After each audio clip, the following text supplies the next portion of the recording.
Welcome to the REPXPERT Conference vlog. Ahead of the REPXPERT Conference on the 22nd of May, I'm speaking to aftermarket experts about their experiences within the automotive industry, why the aftermarket is important, and why events such as the REPXPERT Conference are so important to attend. My guest today is Alistair Mason, Technical Manager for Schaeffler UK and Ireland. Alistair has been in the industry for 35 years, and in his role he has to understand technical advances within the automotive industry and the aftermarket, as well as Schaeffler's range of products, and communicate that to garage owners and technicians across the country. He understands how the aftermarket has evolved and how this message needs to be communicated at events such as the REPXPERT Conference itself. Alistair, thanks so much for joining me. Hi, good morning, Phil. Thank you. So my first question is really about the conference itself. Why should garage owners and technicians be attending the REPXPERT Conference? Yeah, good question. I suppose really the way to look at it is, why would I attend a conference? Why would I attend a show? The reason I would go is to basically gain information. That's why I would go. I'd probably look at it sort of market intelligence as well. What is going on in the market? How's that going to affect me? What opportunities have I got then? That's what I'd be looking for. What can I take on? What's going to benefit me? Things like that. And I think as well, if we take a day away from the business, we're all busy in our jobs, and we're all busy doing our job, but we never actually get a chance to actually stand back and think about what we're doing and what direction are we going in. And I think this is a great opportunity for garages to actually say, right, I'm gonna step away from the business for a day. I'm going with a clear mind. I'm gonna look what else is out there and what opportunities are there for myself to move forwards. So we've definitely got that side of it. And when I look at when you're going to a conference or when you're going to a show, what people are taking to that show is current information and future information. The people that are presenting, the people that are exhibiting, okay, they're not going to take old information. They're going to take current information, and they're going to take future information. So you are getting, when you go to these events, you're getting the latest information that they have to give you. So for me, it's just a great opportunity for information and understanding what's going on in our industry. I just want to touch on one of the points that you made there, actually, about garage owners taking a day out to come and see these conferences and these speakers. I think it's crucial, isn't it, for business owners to realise that they don't have to be there all the time. They don't have to be working all the time. And actually, these opportunities, when they come up, they really should be taken, and they can benefit the business going forwards. Oh, definitely. Even an event like this, they're all like-minded people. We're all in the same industry, and they might have been doing something in a certain way for the last few years, and they might talk to somebody, and actually they do that same job but in a slightly different way, and then there's your light bulb moment, because the way that you've been doing it is actually inefficient, and actually, you can get this certain part from somewhere else, and it's a lot cheaper, or you don't actually need to fit that certain part. So already they've got information that either they're going to make more money or save more money, okay, moving forwards. So they've come out of the business for a day, but moving forwards they're actually going to be more efficient or have a greater income. So it's a win-win. So definitely, it's don't think that you're going to lose a day's income. Actually look at the opportunity of more income and more and more efficiency moving forwards. Definitely. And what problems, what challenges are garages facing at the moment? We talk a lot about the changing face of the automotive industry, but how's it affecting the aftermarket and the sector? Yeah, I mean, I suppose the thing is really is what challenges aren't they facing? It's if we look at the garages now, we've been through a global pandemic, we've come out the other side. Good garages, have basically survived through it, and they're absolutely flourishing now. And most garages that you speak to now are busy, very busy. So how are they managing their time? How are they managing the workload? How are they making their workshops more efficient to deal with all this work? I suppose the next thing you look at that you hear about is staffing. Is getting good staff, retaining good staff, looking after your staff. The more I see going on now, the more businesses are switched on now to looking after their staff, making sure their environment is right, so on and so forth. But more challenging at the speed of technology. We're probably in one of the worst times ever for technology. We don't know what we're doing. Is it we got internal combustion engines, where is it going to go to electric? Is it going to, so I'll tell you what, why don't we have internal combustion engines and electric together? Why don't we have a hybrid? So technicians, they need to know about everything about an internal combustion engine. They also need to now be electricians to understand electrical system hybridization, electrification. So the technology has never been so intense. Also all the other sort of driver systems that are on cars, and infotainment, they need to know about telephone technology, they need to know about digital radio signals, frequency, you name it. So big challenge is understanding these systems and be able to work on them and fix the problems that we see. And I think so yes, we've got the technology side of the cars, but also we've got the customers. And customer demands these days are customer demands are always getting greater and greater and greater. As we all know, the cost of living is going up all the time. So what happens now is, if a car breaks down, people they want their car back on the road, like now, but they don't want to pay for it because of everything's so expensive. So everything, every cost is being challenged.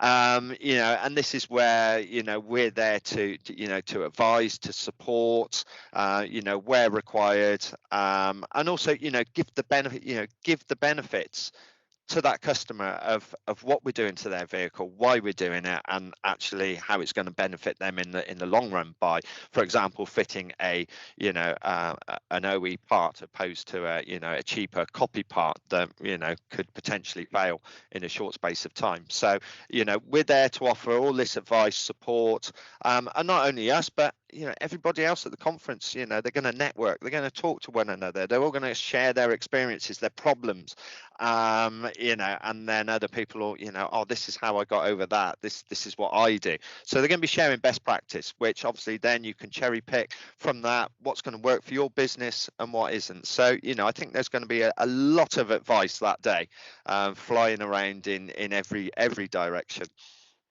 And just going back to that, you talked about technologies. I mean, I think vehicles have advanced so much over the last 10, 15 years in terms of technology and where they're going, the projections for connected vehicles, for example, for electrification, they're quite something. So how should garages be preparing for this new wave of technologies, for these electric vehicles, these hybrid, these ADAS? I mean, I suppose really that, I mean, the first thing is you're going to need to do your research.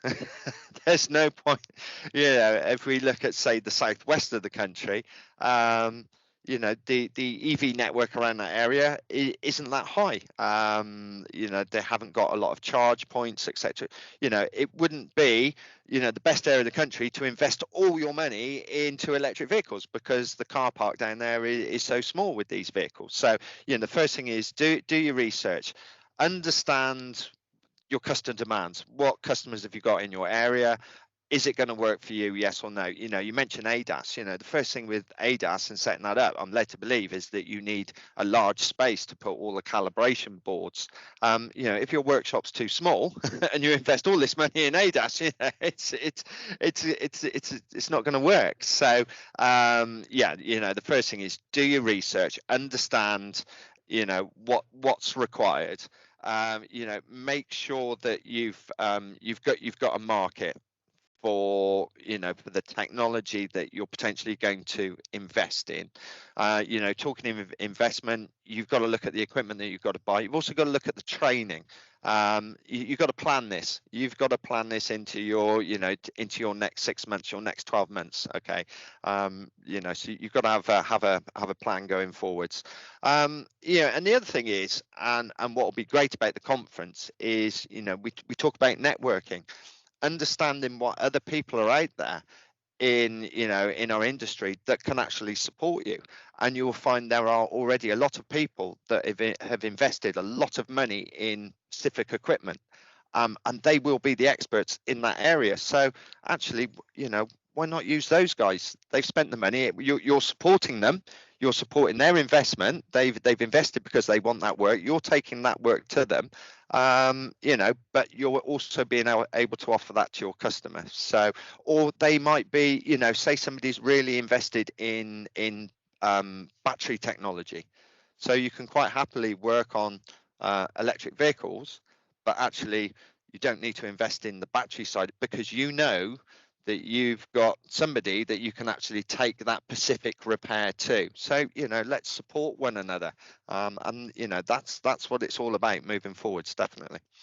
Well, I think you said networking. Networking is really key, and conferences such as the REPXPERT Conference, it's not just about going, listen to the speakers, the expertise up on stage, but also that knowledge base that is going to be there from the garage owners and technicians that are attending, just to find out more and get ideas. Yeah, definitely. And they also, I think part of it is to have a like a forum and questions and answers, with some experts on the panels that can actually answer the questions, give guidance, give support, basically tell you where to go for certain information, and just great advice coming forwards. So the more people we can get there, the more information we're pulling into one area. So this is the way, direction we see that this conference needs to go, definitely. And also, just to talk about the younger generation, there's been a lot of talk about skill shortage. You mentioned training earlier on. Obviously, we can bring a younger generation in and train them up specifically for certain areas. How important is it, and what can the sector do to make itself more attractive to younger people? Yeah, I mean, Phil, you've hit the nail on the head there. I mean, it's really important to attract, the younger generation into the industry. I mean, they are the future at the end of the day. The way I see it as well, the younger generation, they think like computers. They basically seem to be born with an iPad in their hand these days. That's the way they think. That's the way cars operate these days. So we need this skill set coming in. I know as Schaeffler, we support an organisation called OESA, Original Equipment Suppliers to the Aftermarket Association. Now, part of that is that we are actually going around to colleges and we are presenting to students. We are telling them about our industry. We're telling, not only the challenges, but also, all the benefits, all the achievements they can get. I talk to them a lot about Schaeffler and the opportunities within our company. It doesn't just mean that they need to work in a workshop or a parts department. There's lots and lots of opportunities going forward. So we are working closely with, college students, attracting them into the industry. I think garages, the way I've seen it over the last few years, which is great news, seem to be actually raising their profile slightly. Okay, the environment they work in is nicer. If you look at the clothing they're wearing, the days of wearing a smock or some overalls, they seem to have gone. They're wearing like sort of combat trousers, nice polo shirts, hoodies. They look smarter. And I know, the younger generation, when they put this uniform on, they're proud of who they work for. It looks good. So, I think there are steps being taken to make the industry more attractive to the younger generation moving forwards. I know if you look at some of the businesses that are doing well, and if you look what they do for the younger generation, it's fantastic. They're doing things, you see a lot now, Chippy Friday, people are, they're doing, Friday is a special day to look after the staff, so and that's what we're seeing. It's fantastic. But definitely, we need to do what we can to attract the younger generation in, because at the end of the day, they are the future. They are the ones with the ideas now. Everything's now going like social media. These guys, they live on social media. They thrive on it. Let's capitalize on that. Let's get them doing that for us. That's the way I see it. Exactly that. And it's as I said, we talk about technology changing. I think the world is changing around that, and there's so many. We do sometimes focus on the challenges, but there's so many opportunities, aren't there? Like you said, social media can expand your reach to new customers. Yep. Younger generation are more malleable to new technologies, and I think as well, one side effect of recent challenges is the aging car park in the UK, and Yep. more people holding onto their cars, and I think as well that would provide an opportunity, wouldn't it? Because these older cars are less likely to go back to franchise dealers, and more likely to come into the aftermarket independent sector, and when they do, it's an opportunity to win new business. Oh, exactly.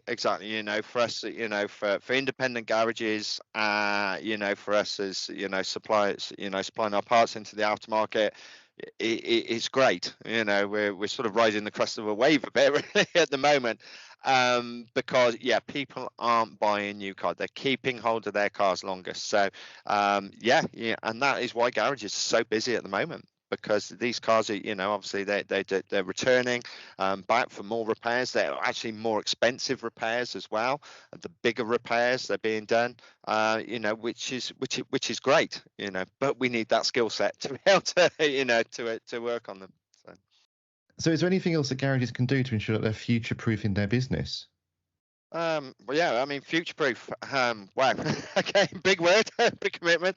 I think the first thing they've got to do, really, is look after their current customers. Focus on quality repairs and focus on good customer service. Your customers will return then. Okay, so that way then you've got your customer. And the other thing is understanding your market really. Which direction is your market going in? Do are you heavily, is it quite agricultural? Do you look after quite a lot of Land Rovers and 4x4s, things like that, or are you in a city and there's a lot of smaller vehicles going around? Which direction you go, which customers are you going to attract, or what do you do well? What do you earn money at? Where what's a good income for your business? Okay, so let's focus on that. So we talk about social, let's reach out a bit further for that work that we're good at or we enjoy, or that's the area we've invested in. And that's what. But I think it's quite simple. Do what you do it well. Okay, look after your customers, and and basically that is looking after your future. It really is. And then on top of that, yes, understand your market. There's going to be opportunities. Reach out for more work. Do some training. But I think it's quite simple. It's quality repairs and looking after your customer. And last but not least, Yep. back to the REPXPERT Conference. Why is this, and why are any events always important for businesses to attend? I think, look, like we said earlier, really, the main thing is to go there, look at what opportunities are available to you, what could take your business forward. You're going to see a lot of things there. Some things are going to be great, some things aren't going to work for your business. So straight away, you can dismiss a lot of things because that is not that is not going to be your market. There's going to be a lot of industry experts there. You might have some ideas and you can talk through these ideas with these experts. They can give you their opinion on it. They can give you ideas, things that you haven't thought about. So straight away you're gonna gain a lot of information around that, a lot of advice as well. I think the other thing, we've talked about challenges within the business, whether it's technology, whether it's staff, where systems, you name it. And I think what you're going to realize as well, you're not alone. That everybody else is facing the same challenges, and some people will have good advice, and that's what you want. That's what you're going to take away from it. and we say, not only sort of the technology side, but a lot of garages now are looking at management systems for their businesses, to help them be more efficient, to understand where there's wastage, where there's leakage in the business, to understand actually what they're good at and making good money. There's going to be good advice around that, how they're going to work for you, how they're going to how that will benefit your business. So at the end of the day, you're also going to get probably some free food as well and drinks. So it's a win-win. That's always good. That's always exactly, good. Exactly. Alistair, thanks very much. Some really good points there, and I think it's good to sort of see that there's challenges, but there's positives, there's opportunities, and there's room for discussion. I think that's what conferences can really help with. Yeah. Brilliant. Phil, I think, thank you for your time. I think you understand this is our first conference as well. I think you're aware of that. So, also for us, it's going to be a big learning curve. What have we done right? What can we do better? We're I would say that the following one will be bigger and better, but definitely we've got to start somewhere, and all the feedback we're getting so far has been fantastic. So really looking forward to this event. It's going to be great. Excellent. Looking forward to it as well. Alistair, thanks very much for joining me. No, thank you, Phil. Thank you. And don't forget to register for the REPXPERT Conference taking place at the Manufacturing Training Centre in Coventry on the 22nd of May. Tickets are still available, and you can find out more information by visiting www.repexpert.co.uk and clicking on the Events tab, or by scanning the QR code at the top of this screen. Thanks very much for watching.